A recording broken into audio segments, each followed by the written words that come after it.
प्रश्न है कि जैसे हम किसी भी चीज को याद करते हैं या पढ़ते हैं तो वो हमें याद तो जाता है, लेकिन कुछ समय बाद हम उस चीज को भूल जाते हैं। तो हम ऐसा क्या करें कि हम उस चीज को हमेशा याद रख सकें, उस चीज को हम कभी ना भूलें। ठीक है, हम बता देते हैं। आप तो जगह पर बैठ जाओ, हम बता दें। आप बैठो और कुछ दूसरा सवाल भी पूछ लो, फिर हम दोनों दो सवाल।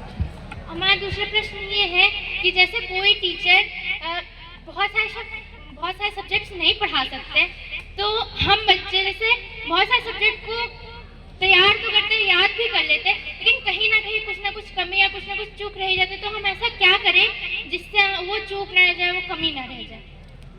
बहुत अच्छा, दोनों ही प्रश्न का उत्तर देता हूँ। आप अपनी जगह पर बैठ सकते हैं बेटिया। आशीर्वाद। पहली चीज़ है कि जो पढ़ा जा रहा है वो याद कैसे रहे, उसका क्या तरीका करते हैं आप लोग? 60 सेकंड में बता देता हूँ, 60 सेकंड में जल्दी जल्दी, समय नहीं है इसलिए एक ही मिनट बताता हूँ। नंबर 1, पहली रीडिंग करते समय छोटा सा एक वो है नुस्खा, जान लीजिए। किताब की, पाठ्य पुस्तक की पहली रीडिंग की जाती है तो बोल बोल के किया जाता है, समझे? पहली टीचर की बोल के करी है, हाँ हाँ हाँ ठीक है। पहली रीडिंग के समय कभी भी कुछ अंडरलाइन वगैरह करना नहीं है। सेकंड रीडिंग करते समय पेंसिल से अंडरलाइन करना है जो आपको इंपॉर्टेंट लगे वो, ठीक। तीसरी रीडिंग के समय हाइलाइटर का इस्तेमाल करना है। कम से कम हर विद्यार्थी की टेक्स्ट बुक का 3 रीडिंग। आपको क्या लगता है जो लोग यूपीएससी के लिए तैयारी करते हैं वो उनकी कितनी रीडिंग होती है जो पास होते हैं? 15 से 20। ये सब ऐसा नहीं है, कठिन तपस्या है, लेकिन आप जहां पर है, जिस स्तर पर है, कम से कम इतना कर लीजिए, आपको चीजें याद रहना शुरू हो जाएंगी, ठीक है। इसके पीछे का क्या लॉजिक है बताने की जरूरत नहीं, विश्वास करो हमारे ऊपर, ये काम करता है, इतना भरोसा करो। नंबर 1। नंबर 2, याद रखने के लिए, और जब तक आप खुद का अपना नोट्स नहीं बनाएंगे आप कभी भी परीक्षा में अच्छे से सफल नहीं हो सकते। दूसरा पॉइंट है, ठीक है। नोट्स कैसे बनाया जाता है? जो तीसरी रीडिंग बताए ना, तीसरी रीडिंग हाईलाइट करने वाली, हाइलाइटर 2 कलर का यूज करिए, एक जो भी लाल और हरा 2 कलर का।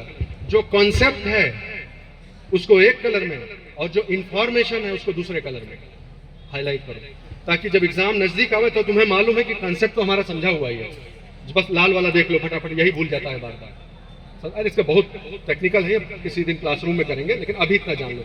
हमेशा जब तीसरी रीडिंग पूरी हो जाए तब तीसरी रीडिंग के बाद जो चीजें भूल जाती हैं उनका नोट्स बनाना शुरू कीजिए आप, ठीक है। तो अगर 100 पेज की किताब है तो आपका नोट्स कितने पेज में खत्म हो जाना चाहिए?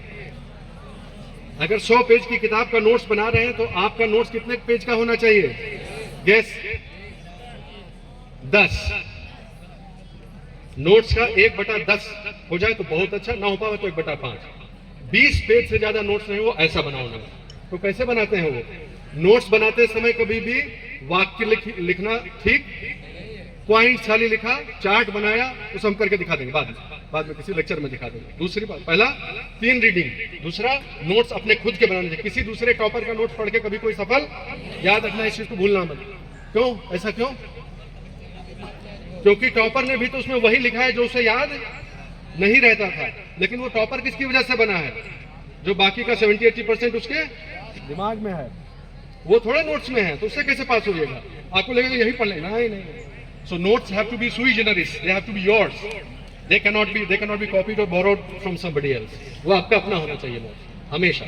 तो नोट्स अपन खुद के बनाना है हमेशा, याद रहेगा, ठीक है। चौथी बात सुनो ध्यान से, यही तो हालत है अपन यार बुरा लगे, समझो बात। नोट्स तैयार हो जाने के बाद जब भी आप उसका रिवीजन कर रहे हो तो हमेशा बोल के करना है। चैप्टर खत्म होने के ठीक बाद उसे बंद कर दीजिए और आंख बंद करके उसमें जो भी पढ़ा है वो बोलना, जहां फंसे उसे फिर से देख लीजिए, फिर बंद कर दीजिए आगे का, फिर उसे बोलना। ऐसा करिए कि अभी जो हम पढ़ रहे हैं उसको दूसरे कमरे में जाके किसी को पढ़ाना है। अगर यही हमारा ये टेक्निक काम किया, हो सकता है आपके साथ भी काम करे। आप ऐसे पढ़िए कि उस समय किताब नहीं अवेलेबल होगा, हमको अभी इसको जाके वो याद रहने लगेगा चीज। और रिवीजन कब किया जाता है? पढ़ने के 1 हफ्ता बाद, 1 महीना बाद और 1 तिमाही के बाद। जब आपने पढ़ा है उस समय तो पढ़ लिया ठीक से, उसके बाद 1 हफ्ता बीते तब रिवीजन कर लो, 1 महीना बीते तब रिवीजन कर लो, और 1 क्वार्टर जब बीते, तिमाही 3 महीना हो जाए तब रिवीजन कर लो। हमको लगता है 80% चीज भूलना बंद हो जाएगी, ऐसा हमारा विश्वास है। बहुत लोगों के लिए काम करता है, ये करेंगे तो हो जाएगा, ठीक है। दूसरा सवाल था कि इतने सारे सब्जेक्ट हम लोग, भाई अलग अलग सब्जेक्ट को अलग अलग टीचर लोग पढ़ाता है और स्टूडेंट सब बोलता है कि सब पढ़ लो, यही कि कैसे इसको पढ़ लेंगे। ठीक है, इस बहुत आसान है इसका। पढ़ने की जो टेंडेंसी होती है ना, प्रवृत्ति, जब आप पढ़ने के सही टेक्निक जान जाएंगे, जैसे अभी हम लोग डिस्कस कर रहे हैं, जब आपको टेक्निक पता चल जाएगा तब यही वाला जो सांचा है, एक बार सांचा बना ले गए तो चाहे उसमें बालू डालो, सीमेंट डालो, चाहे माटी डालो, जो डालो वो बनता जाएगा। जब आपका सांचा सही हो जाएगा तो आपका जो एफर्ट है ना, प्रयास, जो मेहनत है, वो भी 1/3 हो जाती है, 1/4 हो जाती है। तो मेहनत उतनी नहीं करनी पड़ती है। अगर आप सही टेक्निक से नहीं करें तो आपको बहुत मेहनत करना पड़ेगा।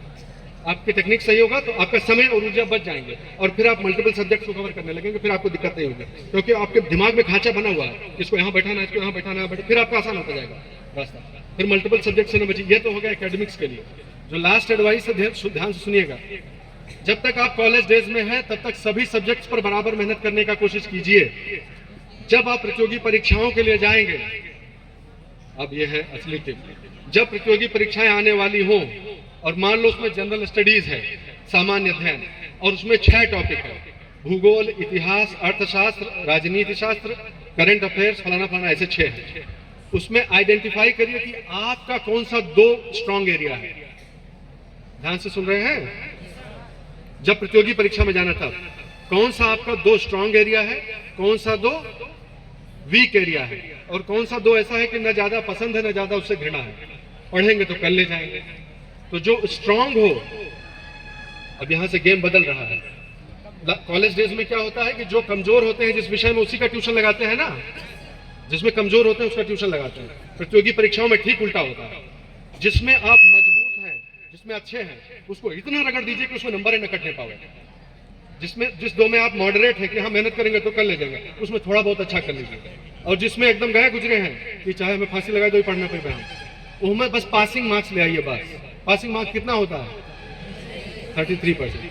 तो जो अच्छा है उसमें 80% स्कोर कर लीजिए, जो बीच का है उसमें 50% कर ले जाइए, और जिसमें एकदम गया गुजरा है उसमें कम से कम 30%, 33% कर ले जाइए।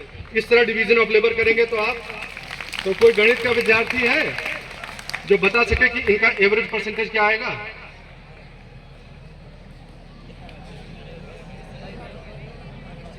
आसान कर देते हैं। 6 सब्जेक्ट बोले ना, 6 में एक का कितना हुआ? 17 छक्का 102 नहीं, 17 का गणित हमारा वैसा है, जानते हो, 17% रख लो समझने के लिए। एक सब्जेक्ट 17% का है, ठीक है? ऐसे 6 सब्जेक्ट हैं, 2 तो हर मजबूत है, क्या परसेंट हुआ? 34%, 2 ठीक ठाक है, ये हो गया 33 हो गया ना, 3 भाग। अब पहला मजबूत वाले में अगर 80% स्कोर कर लेगा तो कितना नंबर आ गया? 33 का 80% कितना हुआ? बताओ। अरे इतना तो हमरो हालत खराब नहीं है रे। 24 के आसपास, 8 तारीख 24, 8 तारीख 24 होगा ना, 25% रख लो समझने के लिए। तो पहला जो मजबूत एरिया था उसमें 33 में कितना नंबर पाए? 25। अब जो मीडियम वाला है उसमें कितना पाएंगे? 50% जोड़ो तो 33 का 50%, 17-18 नंबर। ये 25 में 18 नंबर और जोड़ दो, कितना होगा? अरे यहाँ हालत है ठीक। 25 और 18 कितना हुआ? 43 हो गया ना। और जो एकदम गए गुजरे थे जिस फील्ड में, उसमें पासिंग मार्क्स 33 का 33% कितना हुआ? 10 नंबर, 9-10 नंबर, कितना हो गया टोटल परसेंटेज? 50 से ऊपर हो गया। ऑल इंडिया रैंक 1 आएगा। बताए थे कि नहीं? अभी टॉप कर जाओगे इतने में। प्रतियोगी परीक्षाएं स्पेशली यूपीएससी में ऐसे होता है। अगर आप कमजोर को मजबूत करने चले गए और पूरा सिलेबस तैयार करने लगे तब नहीं होगा, क्योंकि समय और ऊर्जा तो सीमित है। आप समझे जो हम कह रहे हैं? यही रणनीति। लेकिन ये रणनीति क्या सभी परीक्षाओं पे लागू होती है? ये इसीलिए कह रहे हैं कि अभी हम नहीं बोल रहे हैं इसीलिए ज्यादा। कुछ परीक्षाओं पे ये सही लागू होगी, कुछ पे कुछ और रणनीति लागू होगी। तो पहले आप डिमांड बताइए कि आपको इस फील्ड की तैयारी करनी है, फिर उसका जो है तैयारी करवाया जाएगा। लेकिन जब तक एकेडमिक्स में है यहाँ, तब तक सभी विषयों में अपना बेस्ट देने का प्रयास करना है। यहाँ पर ये फॉर्मूला लगाना नहीं है, यहाँ के लिए ठीक नहीं। ठीक है? बोला था आप लोगों से कि क्या आईएएस से आईआरएस आईपीएस इन सब परीक्षाओं, इन सब पदों से बढ़कर भी कोई पद है? कोई है ऐसा पद जो इससे बड़ा हो? जो ये सवाल पूछ रहे थे उन्हीं का पद इससे बड़ा है, भूलना मत करो। गुरु से बड़ा कोई पद कभी हुआ नहीं है, इस बात को ध्यान रखो, ठीक है। ये चीज जरूरी है बताना। सब लोग बोलता है कि रावण बहुत विद्वान था, रावण विद्वान था कि नहीं था, लेकिन उसको जलाया जाएगा पुतला ही, याद रखना इसको। जब तक शील और विनय नहीं है तब तक उसका कोई फायदा नहीं है, उसका पुतला ही जलेगा, वो विलन ही रहेगा। जब तक सृष्टि रहेगी तब तक वो विलन ही रहेगा, चाहे जितना ज्ञानी रहा हो, क्योंकि उसमें विनय नहीं था, शील नहीं था। ये बाकी सब भूल जाए तो ये याद रखो, एक खाली यह याद रख लो आज के उससे कि कभी जो है हवा में उड़ना, फर्जी नहीं उड़ना है, जिसका जो स्थान है उसके सामने नमन करते रहना है, तो बहुत आगे जाओ। इतने से इतना आशीर्वाद मिल जाएगा कि हमारी स्ट्रेटजी नहीं भी अपनाओगे तो कहीं ना कहीं अच्छी जगह। हमारे पास ये स्ट्रेटजी थोड़ा था, ये तो हम सीख के बता रहे हैं, चोट खा के, तो हम कैसे पहुंच गए? आशीर्वाद से, लोगों के आशीर्वाद से पहुंच गए। उसमें कभी वो पॉकेट में बाकी कुछ हो चाहे ना हो, महतारी बाप और गुरु लोगों का आशीर्वाद हमेशा रखना, बहुत आगे बढ़ा।